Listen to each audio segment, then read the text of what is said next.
students, we welcome you all again at Target IAS online classes. और जैसा कि आप सभी को पता है कि हम लोगों ने एक वीडियो की क्लास हम लोगों ने कर ली है। जो लास्ट वीडियो आया था उसको होप सो दैट सभी लोगों ने देख भी लिया होगा और काफ़ी हद तक आपको समझ में भी उसमें आया होगा। तो उसी वीडियो के लास्ट में हम लोगों ने जो चीज़ छोड़ी थी वहीं से अपन कंटिन्यू करते हैं। So actually we were there discussing with the present indefinite, present indefinite. Fine. इसके मैंने आपको कुछ दो रूल्स बताए थे कि सिंगुलर सब्जेक्ट होता है तो उसके लिए क्या करना है अपने को, क्या रूल्स होंगे सिंगुलर सब्जेक्ट के, और प्लूरल सब्जेक्ट्स होगा तो वहाँ पे अपने को क्या रूल्स अपने को वहाँ पे फॉलो करने पड़ेंगे। फाइन, ये तो किया ही था। और लास्ट वीडियो में प्रेजेंट इंडेफिनिट के कॉन्सेप्ट के थोड़ा सा पहले हम लोगों ने ये भी डिस्कस किया था कि जो हमारे सेंटेंसेस होते हैं वो क्या होते हैं। इन सारी चीज़ों को हमने देखा था, सॉरी उसके इस कॉन्सेप्ट के बाद देखा था उसको। फाइन, तो उसको भी आप लोगों ने एक प्रॉपर इसकी स्टडी कर लिया होगा और होप सो दैट आपको समझ में भी आया होगा। तो ठीक है, let's be continue with the present indefinite. Clear? इसमें मैंने आपको रूल्स तो बता ही दिए वहाँ पे कहाँ पर कब क्या कैसे करना है। सो फॉर एग्जाम्पल यदि हम यहाँ पे लिखते हैं he goes to the market, fine, he goes to the market. अब यहाँ पे अपने को क्या करना है कि पहचानेंगे हम कैसे कि सब्जेक्ट सर सिंगुलर कौन सा है, कौन सा सब्जेक्ट प्लूरल है, कब क्या है, कैसे क्या नहीं। तो फॉर एक एग्जांपल के तौर पे आप इसे थोड़ा सा आप इसको समझ लीजिए, आगे फिर अपन इसको कंटिन्यू करते हैं। ठीक है, अब ये यहाँ पे लिखा हुआ है सब्जेक्ट आपका ही, सब्जेक्ट क्या लिखा हुआ है आपका यहाँ पे, ही लिखा हुआ है। अब ये सब्जेक्ट क्या होता है, ये होता है हमारा थर्ड पर्सन सिंगुलर नंबर। क्या होता है? Third person singular number. Clear है? Third person singular number.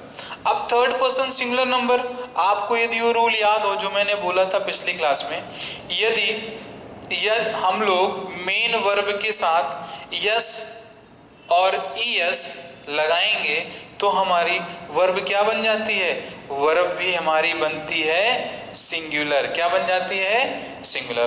बाकी का आपका ये वाला पार्ट तो ऑब्जेक्ट का ही होगा, इधर ज्यादा अपने को मैटर नहीं करता है। फाइन, अब इसमें करना क्या है कि देखिए सब्जेक्ट सिंगुलर था तो वर्ब भी सिंगुलर हुआ है। ये एक बेसिक सा कॉन्सेप्ट लेके चलना, यदि सब्जेक्ट सिंगुलर होगा तो वर्ब भी सिंगुलर ही रहेगा, यदि सब्जेक्ट प्लूरल रहा तो वर्ब भी प्लूरल रहेगा अपना। ठीक है, क्लियर? तो आप उसमें नोट करके थोड़ा सा लिखेंगे, इसमें मैं आपको लिखा रहा हूं पहले के लिए। फर्स्ट कॉन्सेप्ट मैं आपको बता रहा हूं, लिख लें आप उसको। लिखेंगे यदि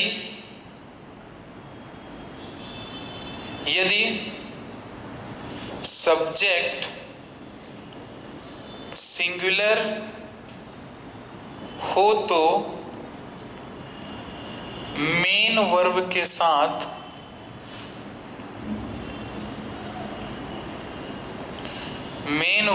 साथ एस या ईएस लगाते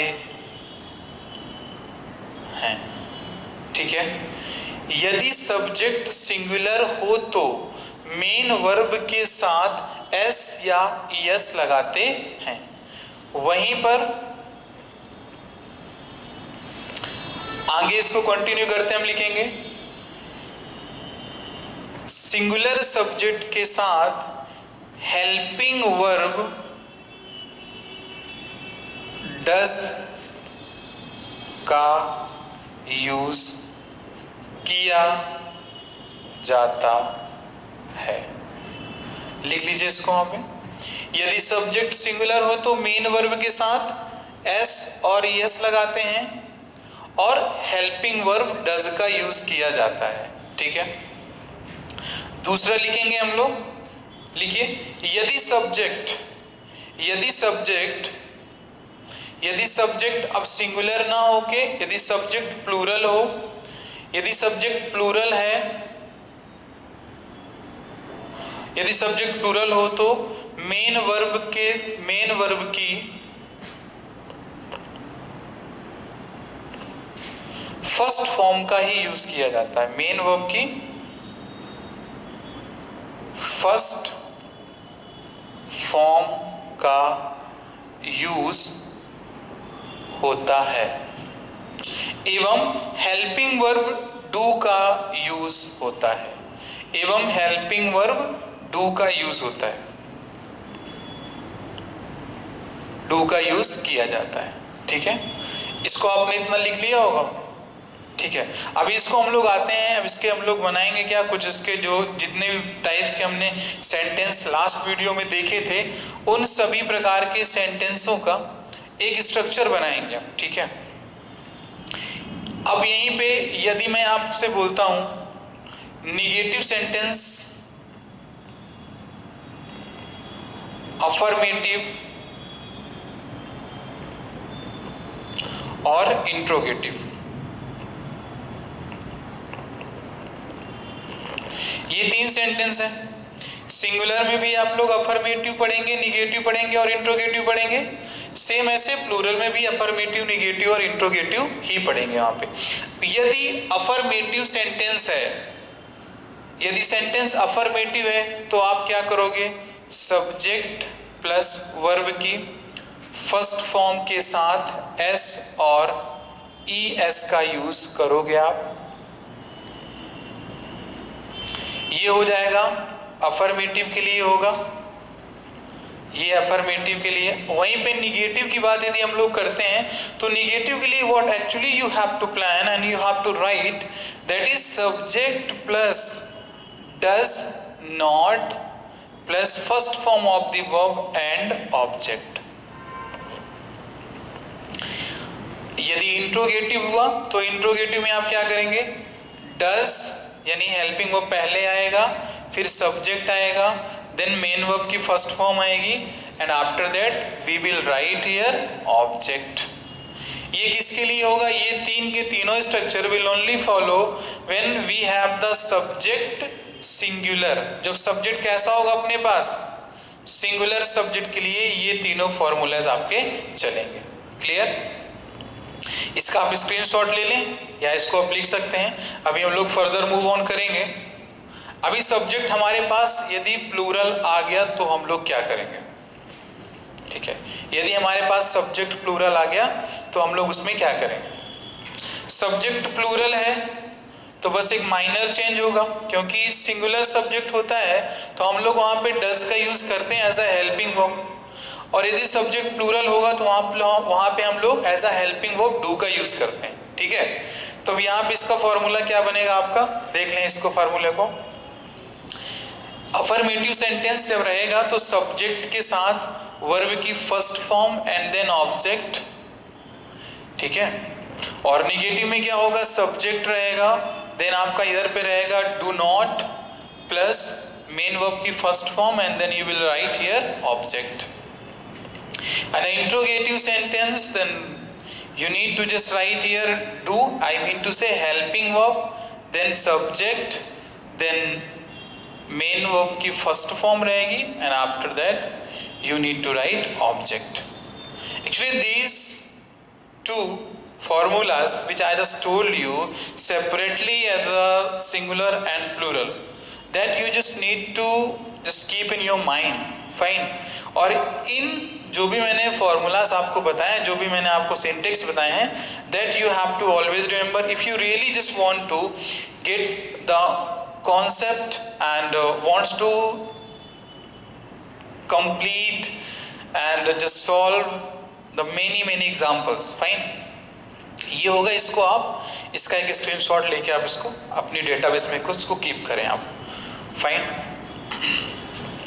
चलिए अब ये तो हो गया आपका वहां पर। ठीक है, एग्जाम्पल के तौर पे यदि हम बात करें तो जो पहला हमने लिखा है आपको सब्जेक्ट लिखाया सिंगुलर के लिए, तो वहां पे मैं यहाँ पे 3 सेंटेंस लिखूंगा।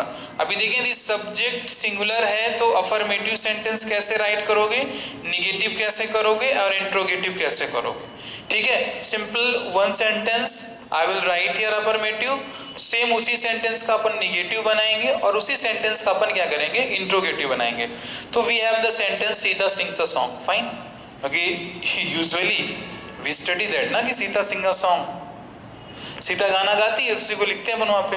तो ये मैंने लिखा, चलो सीता सिंग्स अ सॉन्ग, ठीक है। अब सीता सिंग्स अ सॉन्ग कैसे, आप बताइए इसमें कि अब क्या इसको पहचान कैसे पा रहे हो कि अफर्मेटिव है, सही लिखा हुआ है, गलत लिखा है। इस प्रकार के जो भी आपके पास ऑब्स्टेकल्स आ रहे हैं ना, उसके लिए आपको केवल और केवल रूल को देखना जो मैंने आपको बताया है। यदि सब्जेक्ट सिंगुलर रहेगा तो वर्ब भी सिंगुलर होगी, और मैंने आपको बताया था कि नाउन के साथ एस और एस जब लगाते हैं तो नाउन हमारा प्लूरल बनता है, जबकि वर्ब के साथ एस और एस लगा देंगे तो वर्ब हमारा सिंगुलर बन जाता है। तो यहाँ पे आप लोग देखें कि वर्ब के साथ क्या लगा हुआ है, ये लगा हुआ है एस। तो यानी कहने का मतलब वर्ब आपका सिंगुलर है, वर्ब सिंगुलर है। इधर चेक करिए सब्जेक्ट आपका सिंगुलर है कि नहीं, तो सर सब्जेक्ट भी सिंगुलर दिया गया है, तो no problem at all. We have got the concept that this sentence belongs to present indefinite sentence. Clear, subject कैसा है, सिंगुलर है। अब इसी सेंटेंस का आपको नेगेटिव सेंटेंस बनाना है, तो बेटा आप क्या करेंगे बताइए। इस सेंटेंस का आपको बनाना है नेगेटिव सेंटेंस, तो कुछ नहीं करना, मैंने आपको बताया था डज नॉट का यूज करना है। तो ये मैंने देखो एज इट इज यहाँ पे लिख दिया मैंने सीता, ठीक है। उसमें मैंने बताया था कि सिंगुलर सब्जेक्ट होगा तो हेल्पिंग वर्ब डज का यूज करते हैं। फिर यहाँ पे मैंने लिखा डज, नेगेटिव बनाना है तो नेगेटिव सेंटेंस में नॉट लगाना पड़ता है, तो सीता डज नॉट। अब यहाँ पे लिखा हुआ है अफर्मेटिव में सिंग्स, लेकिन यहाँ पे सिंग्स नहीं लिखना, यहाँ पे होगा सिंग। क्या होगा, सिंग। तो ये हो गया सिंग अ सॉन्ग, ये बन गया आपका नेगेटिव बन गया अफर्मेटिव, और ये बन गया आपका नेगेटिव। क्या लिखा है, Sita sings a song and Sita does not sing a song, ठीक है।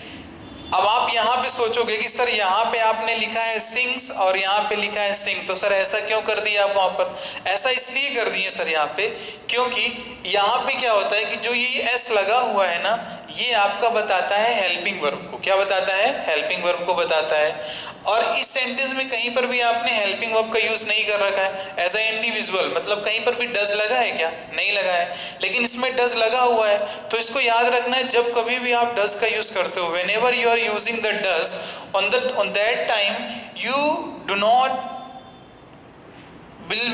not have to write sing s with the verb. You don't have to write s or es with the verb if you are using does in the sentence. so same उसी concept के according एक भी concept बाहर नहीं है। Sita does not sing a song, यहाँ पे S क्यों नहीं लगाया, क्योंकि सर यहाँ पे हमने डज का यूज किया है। और यहाँ पे एस क्यों लगाया था हमने, क्योंकि सर यहाँ पे आपने डज का यूज नहीं किया था। तो ध्यान देना, डज के बाद कभी भी मेन वर्ब के साथ एस और एस नहीं लगाना है आपको, ठीक है। अब इसका नेगेटिव क्या बनेगा, तो इसका नेगेटिव बन जाएगा does Sita sing a song, ये बन गया आपका इंट्रोगेटिव बन गया। अब इंट्रोगेटिव बना Sita sings a song affirmative, Sita does not sing a song, ये आपका नेगेटिव बन गया। अब इस ये डज हमारा हेल्पिंग वर्ब है, हेल्पिंग वर्ब को मैंने यहाँ पे लिखा सब्जेक्ट के पहले, और यहाँ पे मैंने क्या लिखा, does Sita sing a song. देखो यहाँ पर भी मैंने एस नहीं लगाया, यदि मैं यहाँ पे एस लगा देता तो सेंटेंस ये गलत हो जाता, सेंटेंस क्या होता, गलत हो जाता, ठीक है। क्यों गलत हो जाता, क्योंकि सर आपने यहाँ पे डज का यूज कर रखा है, और जब डज का यूज करोगे तो मेन वर्ब के साथ कभी भी एस नहीं लगाना है। That's why I did not use S with the verb in the interrogative sentence of present indefinite. Clear, when we have the subject singular, ठीक है। ऐसे ये तो हुआ आपका सिंगुलर के लिए हो गया। अब सेम वहीं पर यदि हमारे पास सब्जेक्ट प्लूरल है तो क्या करेंगे। सब्जेक्ट यदि प्लूरल है तो सब्जेक्ट प्लूरल है तो हेल्पिंग वर्ब किसका यूज होता है, हेल्पिंग वर्ब डू का यूज होता है। प्लूरल नंबर सब्जेक्ट के साथ प्रेजेंट इंडेफिनिट में हम लोग हेल्पिंग वर्ब डू का यूज करते हैं, ठीक है। अब यहाँ पे मैंने लिख दिया प्लूरल यू प्ले फुटबॉल। ठीक है, ये हमारा हो गया कैसा, ये हमारा हुआ अफर्मेटिव। अब इसी का निगेटिव बनाना है। ठीक है, ध्यान देना कि सब्जेक्ट यहाँ पर प्लूरल दिया गया है। सब्जेक्ट कैसा है, प्लूरल दिया गया है। तो जब प्लूरल सब्जेक्ट दिया गया है तो हेल्पिंग वर्ब इसमें क्या यूज करोगे, हेल्पिंग वर्ब डू का यूज किया जाएगा। किसका यूज किया जाएगा, हेल्पिंग वर्ब डू का यूज किया जाएगा। तो यहां पे हो जाएगा आपका you do not play football, you do not play football. Fine. अब इसका इंट्रोगेटिव क्या बनेगा बच्चों, इसका इंट्रोगेटिव सर कुछ नहीं सर, वैसे सर जैसे as usual, do you play football, do you play football. ठीक है, ये बन गया इसका इंट्रोगेटिव। किसका इंट्रोगेटिव है सर, किसका इंट्रोगेटिव नहीं है, ये सारी चीजें कहाँ पे सर डू का यूज करना है, कहाँ पे डज का यूज करना है, ये सारे कॉन्सेप्ट हमको पता होने चाहिए वहां पे। ठीक है, इन तीनों एग्जाम्पल के थ्रू आप तो एबल टू अंडरस्टैंड होगे ना कि सर आप यहाँ पे क्या कर रहे हो। ये सब्जेक्ट हमारा देखो, इसमें भी यू दिया गया, इसमें भी यू दिया गया, इसमें भी यू दिया गया है, जिस कारण से हम लोगों ने क्या यूज किया है, इस डू का यूज कर रखा है हमने यहाँ पे। देखो ना, डू यूज है, यहाँ पर भी डू यूज है। अब यहाँ पे यदि हम डज लगा देते, यदि हम डज यूज करते, यू डज लिखते, you does not play football, तो क्या सही होता, बोलो, नहीं होता ना, गलत होता वहां पे। अब क्यों गलत होता sir, because sir you is a plural subject and plural subject never be followed by a singular subject, because does is a singular verb. Singular verb होता है डज आपका, इस कारण से आप यू के साथ डज का यूज नहीं करते वहां पे। ठीक है, होप सो दैट आपको समझ में आया होगा। ठीक है, अभी इसमें क्या करना है, आप इसके एग्जांपल्स को ट्राई करो, नहीं बनता है ना तो फिर आप बताएं वहाँ पर। ये तो एक कहने की बात है कि आपको आपसे ये बनेगा नहीं वहाँ पे, क्योंकि इतनी छोटी सी चीज होती है ना, प्रेजेंट इंडेफिनिट सच पूछो तो, जो हर एक बच्चे से बनती रहती है वहाँ पे। थोड़ा सा कॉम्प्लेक्स क्या आता है, that I just want to discuss with you all that. Complex ये आता है कि बच्चे यहाँ पर सबसे जो एक थोड़ा सा ध्यान देने वाली चीज होती है ना, और जहां पे एक स्टूडेंट फंसता है तो वो कहां पे फंसता है, प्रेजेंट इंडेफिनिट के अफर्मेटिव सेंटेंस में ही फंसता है। कैसे फंसता है, जैसे यहाँ पे लिखा हुआ है, मान लो यहाँ पे लिखा हुआ है मोहन गोस टू सतना। भैया मोहन कहाँ जाता है, मोहन सतना जाता है। ठीक है, चलो मोहन सतना चला गया, मोहन जाए सतना, ये अपने को पता है। अब यहाँ पे इस पूरे के पूरे सेंटेंस में आप क्या हेल्पिंग वर्ब देख पा रहे हो, कहीं पे देख पा रहे हो क्या, नहीं देख पा रहे हो वहां पे। ठीक है, जब इसका हम लोग निगेटिव बनाते हैं तो इसमें एक मैजिक हैपेंड होता है, और मैजिक क्या होता है, वो मैजिक होता है क्या कि वो मैजिक आ जाता है, यहाँ पे लिख जाता है मोहन, फाइन, और यहाँ पे ये मैजिक आ जाता है मोहन डज, और ये आ गया आपका नॉट, और फिर यहाँ पे लिख देते हो गो टू सतना। अब ये कैसे आ गया सर, डज कहाँ से आ गया वहां पे, आपको मैंने बताया, आपने भी इसको पढ़ रखा होगा कि सर सिंगुलर सब्जेक्ट के साथ आप डज का यूज कर दिए इसलिए यूज होता है। लेकिन क्यों, such as why, this is question you to all that. Now you will answer, you write the answer in the comment कि हम लोग सर अफर्मेटिव सेंटेंस में हेल्पिंग वर्ब को नहीं लिखते, जबकि इंट्रोगेटिव और नेगेटिव सेंटेंस में हेल्पिंग वर्ब को लिखते हैं प्रेजेंट इंडेफिनिट के साथ। फाइन, ये आपको क्वेश्चन इसको आंसर करना पड़ेगा, कमेंट बॉक्स में इसको आप इसका आंसर टाइप करें वहां पे। ठीक है, क्लियर, ये चीजें हुई आपकी वहां पे। तो मैंने इसमें बोला क्या आपको, मैंने इसमें वेरी क्लियर बहुत शॉर्ट वर्ड्स में मैं आपको बताऊं तो एक बार इन चीजों को मैं समराइज करा दूं आपको वहां पे, तो ध्यान से इसको सुनना है वहां पे। ठीक है, अब करना क्या है आपको कि सर इसमें हेल्पिंग वर्ब किसका यूज करोगे आप, हेल्पिंग वर्ब डू और डज का यूज होता है। मेन वर्ब ऑलवेज किस में होता है, फर्स्ट फॉर्म में होता है। ठीक है, फर्स्ट फॉर्म में मेन वर्ब आपका होगा वहां पे। अब कहां पर आप एस और ईएस का यूज करेंगे और कहां पे आप एस और ईएस का नहीं यूज करेंगे। Where you are allowed to use S और ES with the verb and where you are not allowed to use S और ES with the verb. So very clear concept, if we have the singular subject then we are just allowed to use the s or es with the verb, and if we have the plural subject we are not allowed to use s or with the verb। Clear, ये चीजें आपको इतनी clear हो गई होंगी वहां पे। ठीक है, होप सो दैट आप इसको कर भी पाओगे वहां पे। लेकिन एक जो आपके लिए क्वेश्चन रहेगा ना, वाई मतलब आपको मैंने बोला कि जो हेल्पिंग वर्ब होता है यानी डू और डस का यूज हम लोग अफर्मेटिव सेंटेंस में नहीं करते, जबकि हम लोग निगेटिव और इंट्रोगेटिव में करते हैं। Such type of things is happening with only with the affirmative sentence, not with the interrogative and negative of present indefinite. So I hope that you will answer to this question. ठीक है, बनना भी चाहिए आपसे वहां पे। ठीक है, गुड। आप इसको वहां पर थोड़ा सा इसको कर लें, इसकी प्रैक्टिस करें आप वहां पे। If you are just feeling any problem then you can answer, fine. अच्छा, एक थोड़ा सा एक बेसिक सा ही कॉन्सेप्ट है। आपके पास ग्रामर की बुक होगी कोई ना कोई, नहीं होगा तो कोई ना कोई यूट्यूब चैनल भी आपके पास होगा, there you just study, and many student also just studied in the coaching center and somewhere else actually, fine.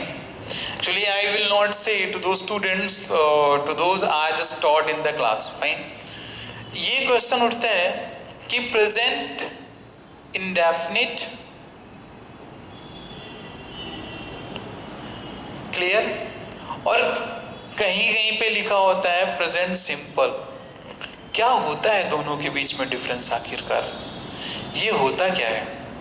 And क्या ये दोनों वर्ड सेम है, इंडेफिनिट और सिंपल?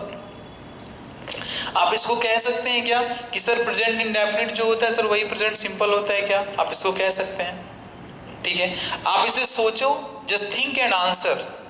क्या सर जो बुक्स में लिखा है इंडेफिनिट और सिंपल, तो सर क्या वो सारी चीजें सेम ही होती हैं क्या? और यदि सेम होती हैं तो sir what is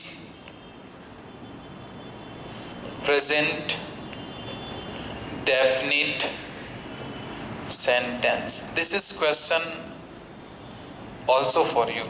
What is present definite sentence? ठीक है, again I just repeat, what is present definite sentence? That you just need to answer the question which I have just asked to you. Fine. और यदि आप इन सारे question का answer करते हो ना, so definitely I just promise with you all that class just completely going to be just interesting. Just trust me out that, है ना? ठीक है, here actually I am just not just wants to present my self that कि बहुत सारी चीजें हैं वहाँ पे आपको बताने के लिए। ठीक है, ब्लेंडर नहीं कर सकता मैं आपके साथ वहाँ पर। जो चीजें हैं वो प्रत्यक्ष यानी डायरेक्ट रूप से चलेंगी, उसमें कोई भी एक भी प्रकार का कंप्रोमाइज नहीं किया जाएगा। ठीक है, क्योंकि आपके पास भी क्या है, आपके पास भी इतना समय है नहीं कि आप जीवन भर आप पढ़ाई करते रहोगे। इफ यू, यदि सोच, सिंपल सी बात है ना कि यदि आप पूरी life throughout to the life यदि आप यही करते रहोगे तो फिर आगे की जिंदगी तुम लोग कैसे उसको अर्न करोगे, कैसे अपनी जिंदगी जियोगे वहां पे, है ना? तो बहुत सारी चीजें, जैसे कि एक टीचर यदि आपके प्रति पॉजिटिव रिस्पॉन्स दे रहा है, आपको कॉन्सेप्ट दे रहा है, so this is also your duty to give the positive response to the teacher. यदि टीचर कुछ क्वेश्चन पूछ रहा है आपसे, so you must answer to the question, fine. ये हुआ आपका। अब थोड़ा सा आपको देखना है, कुछ मैं चीजें यहाँ पे लिखूंगा इनका मतलब आपको थोड़ा सा जानना है वहां पे। देखिए, मैं यहाँ पे लिखूंगा present continuous, present perfect and present perfect continuous, fine. यहाँ पे देखो ये जो आपको वर्ड्स दिख रहे हैं यहाँ पे ना, ये जो दो वर्ड्स दिख रहे हैं आपको वहाँ पे, ठीक है, क्योंकि थोड़ा सा यहाँ पे ये कॉम्प्लेक्स है आपका। आप लोग जितना इसको इजीली अंडरस्टैंड करते हो ना कि सर सिंस और फॉर लगा के सेंटेंस को खत्म कर देंगे, वो उतना सेंटेंस है नहीं, ठीक है, क्योंकि इसका तो concept I am damn sure that you do not have the concept of present perfect continuous and the past perfect continuous. जिस दिन इसको अपन पढ़ रहे हैं ना उस दिन अपन इसको बताएंगे वहां पर, ठीक है, ये कैसे, क्या इसकी क्या मिस्ट्री होती है, कैसे ये बना हुआ है, कब कहाँ पे किसका यूज करना है, थोड़ा सा this will take time, fine, clear. अब इसको हम लोग बाद में ही करते हैं वहाँ पे। तो देखो जैसे कॉन्टिन्यूस है और परफेक्ट है, तो आपको देखना है कि सर कॉन्टिन्यूस और परफेक्ट, आपको पता होगा मैंने टेंस के इक्वल टू वर्ब बोला था, फिर वर्ब को मैंने क्लासीफाई कराया था हेल्पिंग वर्ब और मेन वर्ब में, फिर मैंने टेंस में भी क्या किया था, जैसे एक तुम्हारे टेंस ही तो है प्रेजेंट कॉन्टिन्यूस, तो इसको मैंने बताया था हेल्पिंग वर्ब, इसको बताया था मैंने मेन वर्ब। तो ध्यान देना इस कॉन्टिन्यूस का मतलब होता है ऑलवेज क्या सर वर्ब के साथ आईएनजी लगा होगा, और इस परफेक्ट का मतलब होता है क्या कि सर वर्ब के साथ थर्ड फॉर्म लगा होगा। दूसरे वर्ड्स में बोलें तो देखो क्योंकि वर्ड्स हैं लिमिटेड, बुक्स में भी लिखा हुआ है, यहाँ भी टीचर आपको बता ही रहा है वहाँ पर, लेकिन होता क्या है कि बच्चा is not able to just focus on the words actually. ये कॉन्टिन्यूस का मतलब होता है क्या, जो चीज़ें आपकी बताए ना जो कंटिन्यू, यहाँ पे आप कहीं कहीं पे लिखा होता है कि हम लोग कॉन्टिन्यू को क्या बोलते हैं, प्रोग्रेसिव भी बोलते हैं, ठीक है ना, इसको हम लोग बोल देते हैं प्रोग्रेसिव बोल देते हैं, और परफेक्ट को हम लोग क्या बोल देते हैं, कंप्लीटेड बोल देते हैं, क्या बोल देते हैं, कंप्लीटेड बोल देते हैं, ठीक है। तो ये सारी चीजें होती हैं आपके वहां पर, ठीक है। अब कौन प्रोग्रेसिव मतलब क्या है, ठीक है, प्रोग्रेसिव मतलब वही होता है ना कि जो चीज प्रोग्रेस में दिया गया। एटीएम कार्ड में आप लोग जाते होगे तो वहां पे देखते होगे, वहां पे लिखा रहता होगा the transaction is being proceed, तो इसे हम लोग इस प्रोग्रेसिव को हम लोग क्या कह सकते हैं, इसे हम लोग बीइंग प्रोसीड भी तो बोल सकते हैं। देखो स्टूडेंट्स ऐसा कुछ नहीं है, कोई ऐसा कॉन्सेप्ट नहीं है कि जो आपसे ना बने, बस फर्क छोटा सा ये हो जाता है ना वहाँ पे कि हम लोग में क्या होता है, अपन की मेंटेलिटी क्या होती है ना कि sir we are only are limited, जो किताब में दिया गया है सर उससे ऊपर अपन नहीं पढ़ना चाहते वहाँ पर, ठीक है, उससे ऊपर अपन वहाँ पे पढ़ना ही नहीं चाहते वहाँ पर। तो जब स्टूडेंट का ऐसा इंटेंशन होता है ना तो टीचर भी क्या करता है, उसको मिक्स करा देता है वहाँ पे, और सीधे क्या करता है, उसको फ्लाइप करा देता है कि ठीक है आप क्वेश्चन पूछोगे नहीं और टीचर आपको बताएगा नहीं वहाँ पे, और किताब भी है जो आखिर उसको किसी टीचर ने तो लिख रखी होगी वहाँ पे, लेकिन आप मेंटेलिटी सेट हो चुकी है सर ऐसा सर बुक में सर इतना दिया गया है तो इतना ही पढ़ लेंगे वहाँ पर। यदि आप इतना ही पढ़ लोगे तो just answer to one question, just answer to one question, why the most of the students of the Madhya Pradesh, not to the other states, are just failed in English? Why? क्यों ऐसा, क्यों English में failed क्यों? कारण is very clear, the reason is very clear that why the student is just failed, because starting तो करते हैं, ठीक है, स्टार्ट तो करते हैं लेकिन सर उसको कंटिन्यू नहीं कर पाते हैं, क्योंकि सर लगता है इंग्लिश बहुत क्या है, टफ है। इंग्लिश क्या है, इंग्लिश आपकी बहुत टफ है। तो देखो बेटा अगर मैं बहुत क्लियर कर दूं सभी स्टूडेंट्स को, इंग्लिश टफ नहीं है, इंग्लिश टफ वर्ड केवल उनके लिए बना है, this word actually meant for those actually understand that English is a subject, and very frankly if I just say that जो इसे लैंग्वेज मानते हैं तो उनके लिए इस वर्ड का कोई मीनिंग ही नहीं आता है, because they have the proper knowledge of subject verb and object, on the basis of subject verb object they are able to just complete the question और just able to find the error, ठीक है। तो ये बहुत सारी चीजें वहां पर आपकी बनती हैं वहां पर। अभी हम लोग आते हैं किसमें, प्रेजेंट कॉन्टिन्यूअस में, किसमें आएंगे, प्रेजेंट कॉन्टिन्यूअस में आएंगे। थोड़ा ये बेसिक सा चल रहा है वहाँ पे, क्योंकि टेंस आपको पता है कि यहाँ पर टीचर नंबर ऑफ एग्जांपल्स आपको नहीं करा सकते, ठीक है, आप उसको अपनी बुक के अकॉर्डिंग करें, जहाँ पे नहीं समझ में आए उसको आप वहाँ पे कमेंट में उसको आप राइट कर सकते हैं वहाँ पे। अब देखो आप आते हैं हम लोग किसमें, प्रेजेंट कॉन्टिन्यूअस में आते हैं, किसमें आते हैं, प्रेजेंट कॉन्टिन्यूअस में आते हैं। अब ये प्रेजेंट कॉन्टिन्यूअस में आओगे, बेसिक स्ट्रक्चर क्या बनता है, subject plus helping verb plus main verb and plus object. Subject, helping verb, main verb plus object, clear, ये आपका हुआ। अब इसमें क्या रहेगा, मेन वर्ब तो कॉन्टिन्यूअस लिखा है, मैंने पहले ही बताया था आपको कि ऑलवेज आईएनजी विद वर्ब, ठीक है, तो यहीं से तो क्लियर हो गया कि सर हमेशा वर्ब के साथ आईएनजी लगा होगा, ठीक है। हेल्पिंग वर्ब में क्या है, हेल्पिंग वर्ब में आपको तीन चीजें देखनी है, एक आएगा आपका इज, दूसरा आएगा एम और तीसरा आएगा आर। सब्जेक्ट जैसा रहेगा उसके अकॉर्डिंग लगा देना है वहां पे, ठीक है। ये हुआ आपका। अब इसके बाद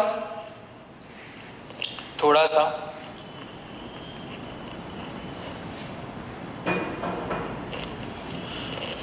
अब देखिए, मैं कहता हूं आपसे कि प्रेजेंट कॉन्टिन्यूअस में यदि सब्जेक्ट सिंगुलर है तो हेल्पिंग वर्ब किसका यूज करोगे आप हेल्पिंग वर्ब इज का यूज करेंगे। किसका यूज करेंगे आप? हेल्पिंग वर्ब इज का यूज होगा वहां पर, ठीक है। यदि प्लूरल सब्जेक्ट दिया गया है तो आप किसका यूज करेंगे? आप हेल्पिंग वर्ब आर का यूज करेंगे। किसका यूज करेंगे? आर का यूज करेंगे। क्लियर?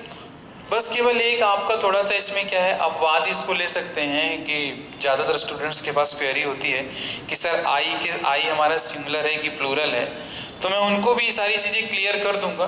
थोड़ा सा दिस विल टेक टाइम, अभी क्लास में कंटिन्यू करिए आप वहाँ पर। बहुत जल्द मैं आपको इन सारी चीज़ों से रूबरू करा दूंगा and I hope and I promise to you that कि further in your career and throughout your life people will not ask to you that how is I different to the singular and the plural। Clear? ये सारी चीजें मैं आपको करा दूंगा वहाँ पर, बट अभी बेसिक आप यहाँ पर आइए। वहाँ पे बताना कि प्रेजेंट कॉन्टिन्यूअस में यदि सब्जेक्ट सिंगुलर है तो हेल्पिंग वर्ब किसका यूज करोगे आप? इज का यूज करोगे। यदि प्लूरल है तो किसका यूज करोगे आप? आर का यूज करेंगे आप वहां पे। आई के साथ केवल क्या करते हैं आप? एम का यूज करते हैं। तो मैंने तीन ही चीज लिखा है इसमें, वहां पे इज लिखाया, एम लिखाया, आर लिखाया। इज का यूज कहाँ पे करोगे आप? सब्जेक्ट कब सिंगुलर होगा। आर का यूज कभी कर रहे हैं आप वहां पे when you have the subject plural. और एम का यूज क्या कब करेंगे सर? सेपरेटली और सर मेयरली विथ आई, यानी केवल और केवल आई के साथ हम लोग एम का यूज करेंगे। और इज हो, एम हो, आर हो, इन सभी के बाद क्या आएगा? आपका आईएनजी आएगा, वर्ब की आईएनजी फॉर्म आएगी वहां पे, ठीक है। आईएनजी फॉर्म आएगी वर्ब की। तो ये चीजें आपकी हुई वहां पर, ठीक है। इसको थोड़ा सा आप देख लो क्या कैसा है वहां पर, क्या नहीं वहां पर, ठीक है। चीजें आपको समझ में आ रही है कि नहीं आ रही वहां पर, ठीक है। और मैं आपको एक चीज बताऊं कि इसके बाद जो हमारा अगला वीडियो रहेगा ना, अगला वीडियो रहेगा वहाँ पे, तो उस वीडियो को आप जरूर उसको देखें वहाँ पे, क्योंकि उस वीडियो में मैं एक ही वीडियो में, that means within 25 to 30 minutes we will be completing all the tenses. सभी टेंसेस को अपन कंप्लीट कर लेंगे।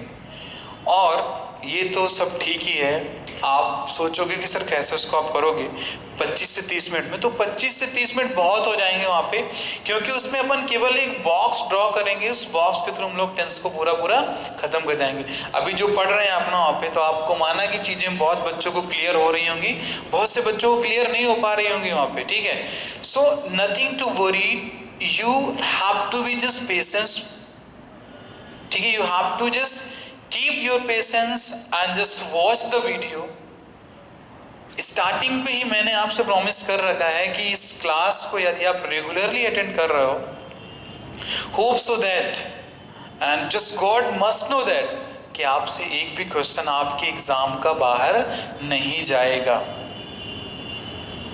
मैं तो इवन इतना भी कहता हूँ, एसआई का जो एग्जाम होता है, SI ask 30 question in English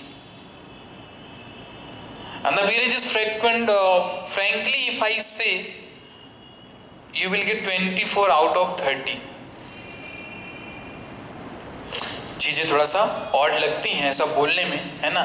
आपको लगता है सर इतना ऐसा है नहीं वहाँ पे, क्योंकि आप लोग भी नहीं बोलते। just lots, just plenty of R&D you have just done, research and development, while attending the online classes, offline classes, and studying the question paper and studying the books, different types of books। Fine, people have just decided and they have just actually said that कि no, you will not be able to learn the English। नहीं भाई ना, number पाने ना तो number तो आप पा जाओगे वहाँ पर, कोई दिक्कत नहीं वहाँ पर, नंबर में कोई दिक्कत ही नहीं वहाँ पर। अब वो मैं बताऊंगा आपको कैसे आपको 24 मिलेंगे आउट ऑफ 30। इवन कुछ बच्चे जो above to the एवरेज होंगे ना, वो तो क्या 24 प्लस भी ला देंगे वहाँ पर, ठीक है। क्लियर? तो अभी हम लोग आते हैं प्रेजेंट कॉन्टिन्यूअस में। ये थोड़ा सा एक बार इसको रिवीजन करके हम लोग फिर से अपने पहुंचते हैं टॉपिक में।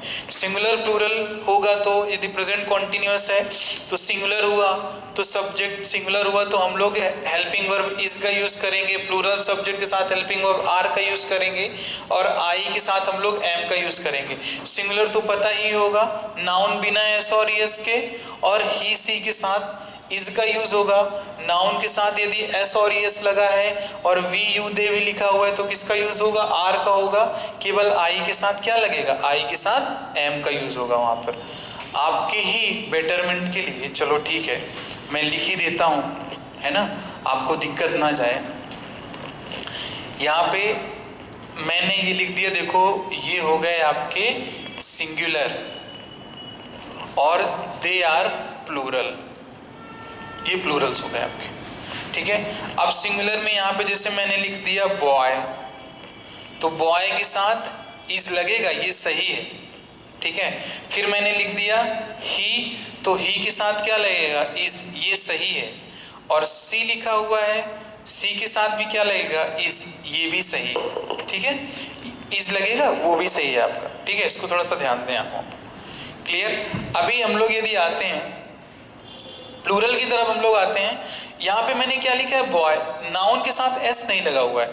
अब यहीं पे यदि मैं नाउन के साथ एस लगा दिया, यदि यहाँ पे हो गया बॉयज, अब इसके साथ क्या लगेगा, आर लगेगा, क्या लगेगा, आर लगेगा। वी के साथ क्या लगेगा, वी के साथ भी सर आर लगता है। और दे के साथ क्या लगता है, दे के साथ भी आपका आर ही लगता है, तो ये सही है। अब यहीं पे यदि मैं बॉय के साथ लगा देता आर तो सर ये गलत हो जाता। ऐसे ही के साथ यदि मैं आर लगाता तो गलत हो जाता, सी के साथ यदि मैं आर लगाता तो भी गलत। सही क्या होता, सी इज सही होगा, ही इज सही होगा, बॉय इज सही होगा। अब यदि मैं बॉयज के साथ लिख देता हूं, मैं बॉयज के साथ यदि मैंने लिख दिया इज, तो क्या ये सही होगा, नहीं सर ये गलत होगा, क्या होगा, गलत होगा। अब वहीं यदि मैंने वी के साथ लिख दिया, वी के साथ इज, क्या सही होगा, नो सर रॉन्ग। दे के साथ क्या इज लगेगा, नहीं सर गलत होगा, ठीक है। तो ये एक्चुअली आप इसको ऐसे पहचानोगे, यहाँ पे बॉय एक ये नाउन को रिप्रेजेंट कर रहा है, और कैसा नाउन, ऐसा नाउन सर जिसके साथ एस नहीं लगा हुआ है, एस और एस नहीं लगा हुआ है। ही सी आपको पता ही है, वी, और आपका इसमें एक यू भी लिख दो आप, नहीं तो सोचोगे सर आपने यू नहीं लिखा, यू के साथ भी क्या लगता है, आर ही लगता है वहाँ पे, ठीक है। तो ये एक्चुअली सारे आपके कॉन्सेप्ट रहेंगे उसके लिए। अब कुछ एग्जाम्पल के थ्रू हम लोग कर लेते हैं। आपको भी पता होना चाहिए वहाँ पर कि सर नेगेटिव सेंटेंस कैसे बनेंगे कैसे नहीं बनेंगे, क्योंकि कॉम्पिटिटिव एरा में आप लोग इंटर कर चुके हो, और स्कूल लेवल की जो ग्रामर होती है ना, वो तो ना ही पढ़ाई जानी चाहिए throughout to the class, fine. तो अभी क्या है ना कि जैसे हम इसमें लिख रहे हैं, कुछ अफर्मेटिव के एग्जाम्पल्स लिखते हैं, और जो निगेटिव होंगे और इंट्रोगेटिव होंगे उनको आप बनाओगे। केवल मैं यहाँ पे स्ट्रक्चर दे दूंगा उसको वहाँ पे, और that you have to just write down according to yourself, fine. Negative में कुछ नहीं होता, सब्जेक्ट लगेगा, हेल्पिंग वर्ब रहेगा, उसके बाद नॉट लगा दोगे और मेन वर्ब लगाओगे, फिर ऑब्जेक्ट। मेन वर्ब कैसी होगी प्रेजेंट कॉन्टिन्यूअस में, उसको आप ध्यान दें। इंट्रोगेटिव में क्या होगा, हेल्पिंग वर्ब आपका आएगा पहले, देन आपका सब्जेक्ट आएगा, आफ्टर दैट मेन वर्ब और फिर ऑब्जेक्ट, ठीक है, ये आएगा वहां पे। और अफर्मेटिव में मैंने आपको बताया वहां पर क्या रहेगा, सब्जेक्ट रहेगा, हेल्पिंग वर्ब रहेगा, प्लस मेन वर्ब रहेगा और प्लस ऑब्जेक्ट रहेगा, ठीक है। Just keep this concept in your mind, you are studying the present continuous, and present continuous always just carries verb plus ing main verb। यहाँ पे जहां पर भी लिखा है ना main verb main verb main verb, यहाँ पे सब में ing रहेगा वहां पे, बस आपको थोड़ा सा हेल्पिंग वर्ब अपने अकॉर्डिंग आपको लगाते जाना है वहां पे, ठीक है। सो डियर स्टूडेंट्स, आप इसकी प्रैक्टिस कर लेना। यदि नहीं बनता है तो वीडियो के नीचे आप इसको कमेंट में राइट कर सकते हो, sir we are unable to write the example, तो मैं आपको नेक्स्ट वीडियो में इसके एग्जाम्पल्स भी मैं आपको करा दूंगा वहाँ पे, ठीक है, क्लियर। और Don't forget to watch the next video which we are just going to upload, because that video must be useful for you all. Targeted 25 to 30 minutes we are going to finish the tens. 30 minute 25 से 30 minute में हम लोग tense complete करेंगे, ठीक है। इसको सभी को ध्यान देना है, ठीक है। तो इस जो भी मैंने चीजें बताई है इसको प्रॉपर इसको रिवाइज कर लेना आप सब यहाँ पे, ठीक है। So thanks for watching this video and have a cheerful day.